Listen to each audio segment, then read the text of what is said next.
Mi ne idemo u biblioteke. Mi ne čitamo knjige. Mi idemo u kladionice. Mi idemo u kafane. Mi gubimo vrijeme. Mi provodimo vrijeme beskorisno na tim društvenim mrežama. Zanima nas kad je promijenila frizuru, ne znam ja, Jennifer Lopez, kad je šta.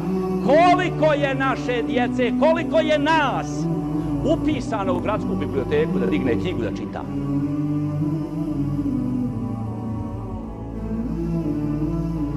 Trideset, 40% pejgambere, dragi, tvoga umeta je nepismeno. I oni mole Allaha Đelešanuhu da riješi njihov problem. Ako treba riješiti naš problem? Mi, umet pejgamberov, treba rješavati svoje probleme. Tako što će biti društvo znanja.